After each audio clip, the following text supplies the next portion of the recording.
பெரியோர்களே, தாய்மார்களே, இந்த வீடியோ உங்களுக்காக மட்டும்தான். யங்ஸ்டர்ஸ் யாராவது இந்த வீடியோ பார்த்துட்டு இருந்தீங்கன்னா மறக்காம உங்க அம்மாவுக்கோ இல்ல உங்க அப்பாவுக்கோ இல்ல வீட்டுல இருக்கிற பெரியவங்களுக்கோ ஃபார்வர்ட் பண்ணிருங்க. இல்ல அவங்களுக்கு போட்டாது இந்த வீடியோ காமிங்க, மறந்துடாதீங்க. இந்த தேர்தல் இளைஞர்களுக்காக மட்டும் இல்ல, உங்களுக்காகவும் தான். நீங்க போராடி உருவாக்குன இந்த சமூகம் நல்லவங்க கையில பாதுகாப்பா போகணும்னு நினைப்பீங்கல்ல, சரியா? ஏன்பா அப்ப இது வரைக்கும் பாதுகாப்பா இல்லையான்னு நீங்க கேக்குறது எனக்கு புரியுது. ஆனாலும் உங்களுக்கு ஒரு ஆப்ஷன்.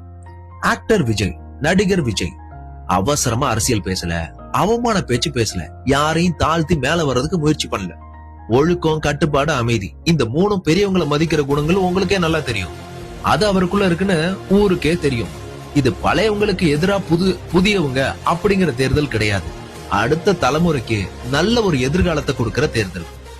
உங்களோட பிள்ளைகள், பேர பிள்ளைகள் நல்ல வேலை, நல்ல வாழ்க்கை, நல்ல அரசியல் இதெல்லாம் அனுபவிக்கணும்னா ஒரு வாய்ப்பு, ஒரே ஒரு வாய்ப்பு ஒரு புதிய முகத்துக்கு கொடுக்கலாம்ல. இந்த ஓட்டு விஜய்க்கு மட்டும் இல்ல, நாளைய தமிழ்நாட்டுக்கான மாற்றமா கூட இருக்கலாம். இல்ல உங்களோட ஆசீர்வாதமா இருக்கட்டுமே. என்ன சொல்றீங்க? முடிஞ்ச அளவுக்கு ஒரு மாற்றத்தை கொடுங்களேன், முயற்சி பண்ணுங்க, முடிக்கும். வரட்டுமா?